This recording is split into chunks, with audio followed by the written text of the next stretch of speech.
You have powerful people in your phone, you're in the right rooms at the right events, connected to the right names, and still you're not the person they call, not the person they refer, and not the person whose name comes up when there is a budget, a brief, a stage, or an opportunity worth having. That gap between proximity and authority is what I want to talk about today. Welcome to Recognised Audio Edition. I'm Marisha Stevenson. Every week I explore the psychology of credibility, visibility and authority, and why some people, ideas and organisations become recognised while others remain overlooked. If you're new here, welcome. If you've been here for a while, you'll know this is not a motivational space, it's a thinking space. And today I want to ask you something that might be a little uncomfortable. Are you seen as a peer, or are you seen as a project? Now, I did not arrive at this question from a book or a framework. I arrived at it because of something I witnessed recently, something that stopped me. I found myself watching someone with real visibility, someone who from the outside looks exactly like success. They're well connected, in proximity to powerful people, in impressive rooms, next to recognisable names.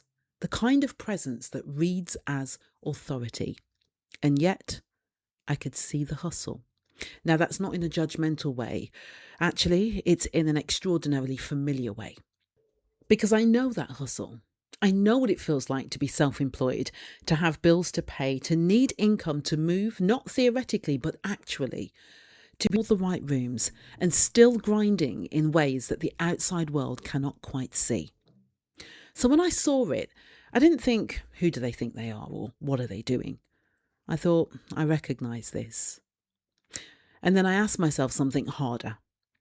What is the difference between having powerful people in your network and those powerful people actually seeing you as someone they should pay, commission, refer, or bring into the room as an equal?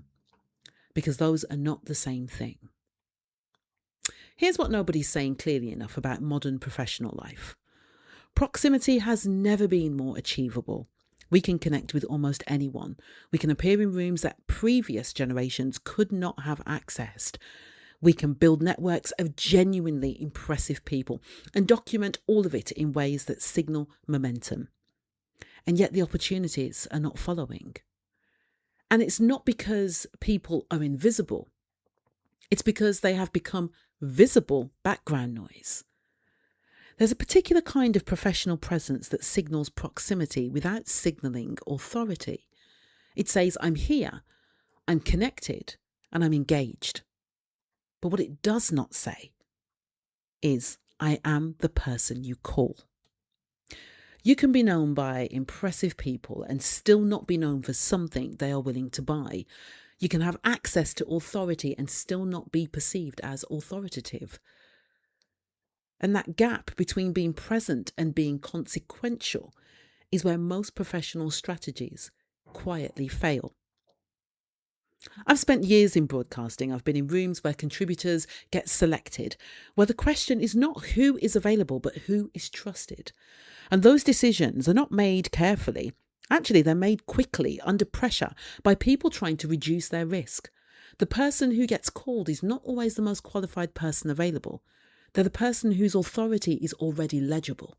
The person whose name, when it comes up, produces a response of course, rather than, tell me more. Access gets you into the room. Authority determines what happens once you get there. And being in the room is not the same as being wanted at the table. Here is where this gets genuinely uncomfortable.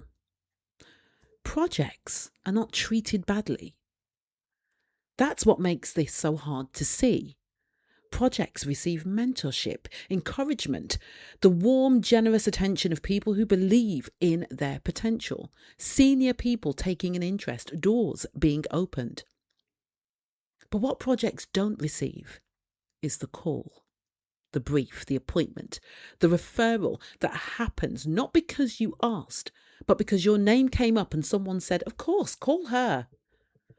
And the language of being a project sounds exactly like the language of being valued. promising, emerging, one to watch. They're not insults, but they describe authority in the future tense. And the future tense does not get the brief today. Because potential attracts encouragement and authority attracts opportunity. And those rewards are not the same. So here's the question I want to leave you with. The people who already know your name, when they hear it, what do they assume? Do they think of you as someone they would call, refer, put forward without being asked? Or are they watching your career with warm, genuine and quiet patience, waiting to see what you become? There's nothing wrong with being seen, but being seen is not the same as being chosen. And if you're honest with yourself about which side of that line you're on right now, you'll know exactly what needs to change.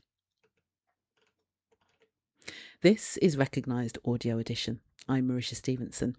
The full written version of this essay is on my Substack.